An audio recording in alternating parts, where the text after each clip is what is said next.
Somebody asked me like, E.T., come on, man. I think it's a bit much that you said the Nobel Peace Prize. Let me say this to you guys. Let me tell you why I said Nobel Peace Prize. Because I said a 4-year degree and I got it. I said a master's and I got it. I said a PhD, and although it was difficult, we're at the end of the process. We'll finish up in a couple months. I said the Nobel Peace Prize because I don't know how long it's going to take to do. We have to set a goal that if we hit that goal, we're guaranteed to make sure all that other stuff in the middle is going to happen.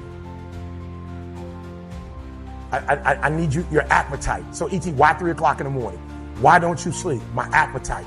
I said, E.T., I want more. I can do more. If I accomplish this without a father, if I accomplish this with my mom being a teenage mom, if I accomplish this as a high school dropout, now that I have people like Glenn in my life, now that I have people like Bob Proctor in my life, now that I have people like John Maxwell in my life, what can I accomplish now?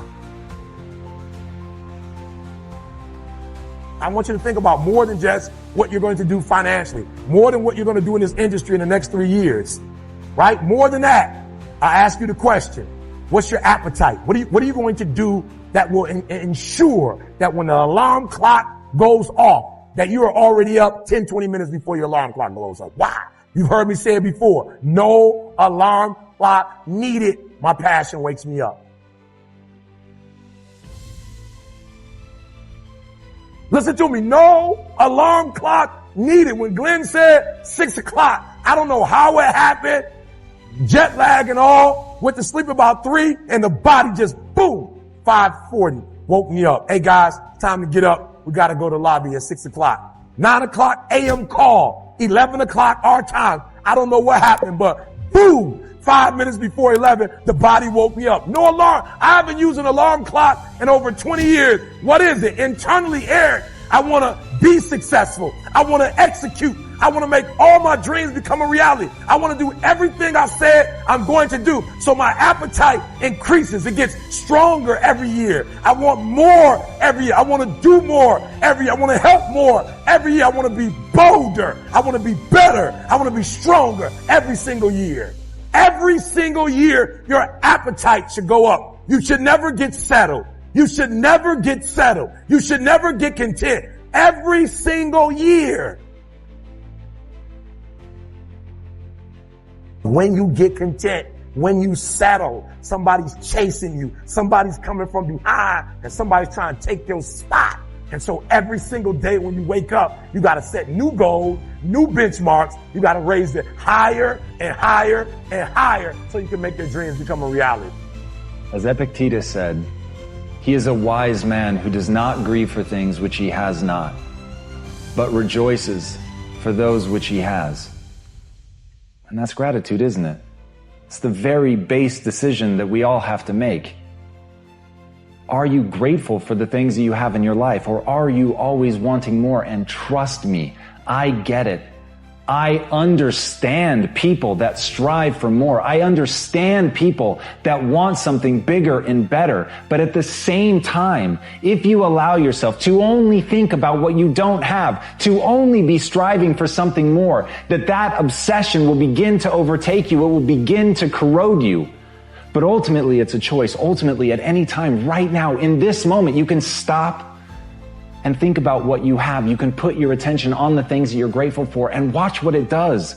Watch what it does in that instance, the way that it changes you, the way that it changes your chemistry, your feelings in a moment can shift from negative and dark to beautiful, with nothing else changing around you, nothing but you deciding that you're going to focus on the things you're grateful for. Nothing but deciding that there are things in your life to be grateful for. And that is a decision. No matter what is happening in your life at any moment, right now, in the depths of a depression, in something going on terribly in your life, you could choose right now to think about the things you're grateful for. The breeze, a smile from somebody kind, a stranger who holds open a door for you, anything. But it's a choice. And as Einstein said, there are only two ways to live your life. One is as though nothing is a miracle. The other is as though everything is a miracle. And what choice are you making? What are you choosing to focus on right now? Do you let gratitude fill you up or not? And here's the critical part, and I want you to listen to this really well. Whatever you decide, whether you decide we live in a world of miracles or whether you decide we live in a world devoid of miracles, you are choosing one thing to the exclusion of the other. And when you focus on something that you're grateful for, when you look at those little moments in your life and choose to see them as grand miracles, even when it is only a gentle hand on your shoulder, even when it's only a kiss from somebody who you kissed 1,000 times before, even when it is only holding the hand of somebody who needed their hand held, even when it's something that simple.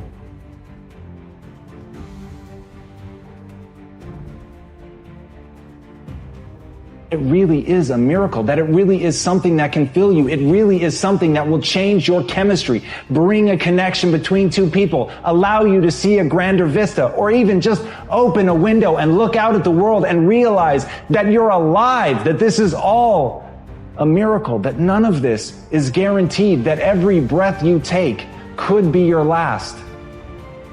And in that, you can choose to cherish what you have. In that, you can decide to focus on that you have a breath to take. And even when it's something that simple, when you train your mind to do that, when you train yourself to decide to see the beauty in that, then nobody can ever take it away from you. And no matter where you are, no matter what's going on in your life, you'll be able to rise up and feel the beauty that is being alive. So take a minute at the worst times in your life and focus on the things that you're grateful for.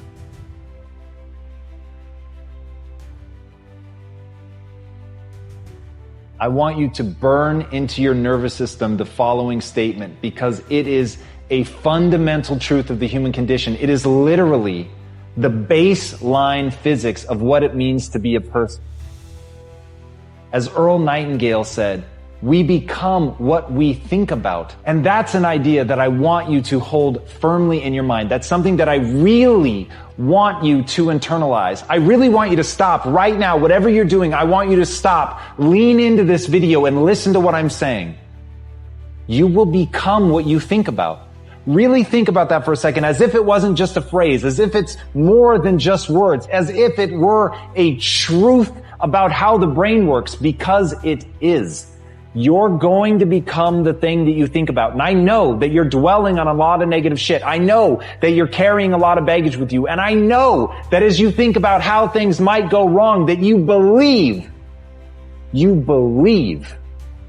to the core of your being that you're just planning for the hard times. But the truth is, you're going to become those things that you fear. You're going to become the things that you dread. If you're thinking about all the things that you've done wrong in the past, you are going to simply continue that cycle. But if, on the other hand, and let this be true, let this ring in your ears with the weight of everything that I carry, if I've ever added an ounce of value to you, if anything I have ever said has seemed remotely true, believe that these are the most important words I'm ever going to say to you. If you begin to focus on positive things, if you begin to focus on your capabilities, if you begin to focus on the potential that you have, if you really dig in, build those skills, drive towards something beautiful, something amazing, something that leaves you in awe, that you want to create, that you want to become the vessel for that, then you will become that thing, because you will take those steps, because you become what you think about. And as Mark Twain said, 20 years from now, you'll be more disappointed by the things that you didn't do. So if you don't take those steps, if you don't focus on those things, if you don't manifest what you want to become, if you don't believe in it, if you don't see how real it could be, if you can't picture the version of yourself that you want to become, and even though people have told you that it's not possible for you, that the things you did in the past are never going to allow you to do that, that you're not smart enough, if you let that creep into your mind, then that's what's going to happen. But if you can see that vision, if you can allow yourself to believe it, then you're going to take the steps that you need to execute against that. And if you go out there and do those things, you won't regret it. but you will regret it if you don't. So get out right now and build the person you want to be so you can have the life you want to have.